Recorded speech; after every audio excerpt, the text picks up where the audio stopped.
কণ্ঠ, সর্বদা সত্যের পথে।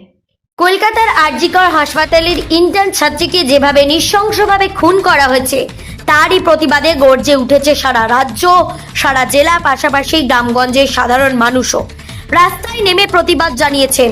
কেউ বা গলায় হেস্টেস্কোপ নিয়ে, কেউ বা প্যাগার্ড হাতে নিয়ে। প্রতিবাদের একটি আওয়াজ, উই ওয়ান্ট জাস্টিস।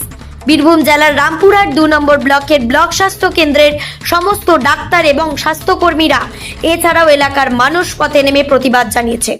প্রথমে প্রতিবাদী মিছিলটি বিপিএইচসি স্বাস্থ্য কেন্দ্র থেকে শুরু হয়, বাসোয়া সারা গ্রাম প্রদক্ষিণ করে বিষ্ণুপুর ষষ্ঠীতলায় শেষ হয়, পুনরায় ব্লক স্বাস্থ্য কেন্দ্রের সামনে সমাপ্ত হয়। এই উক্ত প্রতিবাদী মিছিলে পা মেলান BMOH Abhijit Raychaudhuri, doctor Upamanyu Khamro, doctor Priti Prasanna Ray সহ একাধিক ডাক্তারবাবু ও স্বাস্থ্যকর্মীরা।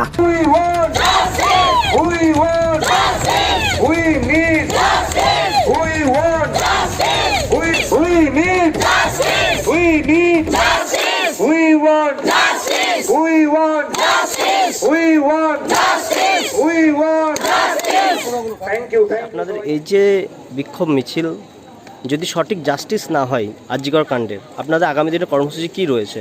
আমরা যেভাবে চলছে সেভাবেই চলবে, আন্দোলন থামবে না। যতদিন না অবধি সঠিক বিচার পাচ্ছে ততদিন আমরা এই আন্দোলন কমবে না, থামবে না, বরং আরও জোরালো হবে। যতদিন না অবধি এই প্রতিবাদ হচ্ছে, যতদিন এই ধর্ষকরা সবার সামনে আসছে, আমরা ধর্ষকদের মুখোশ খুলে ছাড়বো।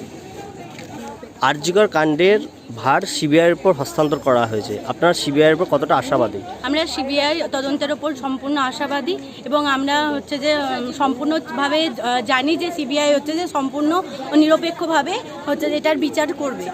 তাই আমরা হচ্ছে যে আমরা সিবিআইয়ের উপর সম্পূর্ণভাবে আশা করে বসে আছি। মূলত আপনারা কি কারণে নেমেছিলেন আজকে?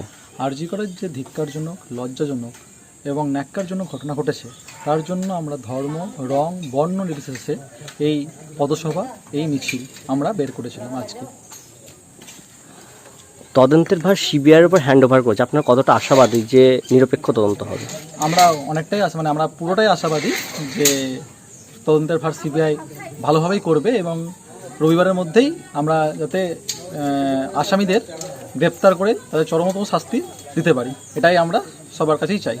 আপনার নাম? আমার নাম হচ্ছে ডক্টর উপমান্যু খামারু, ডেজিগনেশন হচ্ছে GDMO বসোয়াল।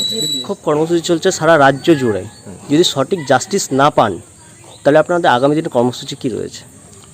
এটা আমার মতে যে শুধু আমাদের একজন ডাক্তার দিদিমণির মৃত্যুকে কেন্দ্র করেই নয়, এটা সামগ্রিকভাবে সমস্ত মহিলা জাতি আমাদের রাজ্যে তথা দেশে, সারা পৃথিবীতে তারা যেন সুরক্ষিত থাকে তারই প্রতিবাদ স্বরূপ আজকে আমরা পথে নেমেছি। আপনারা তো চিকিৎসক, মানুষের সেবা করেন, এই রাজ্যে কোথাও মনে হচ্ছে আপনারা সুরক্ষিত নন, কি বলবেন? আতঙ্কিত রয়েছেন?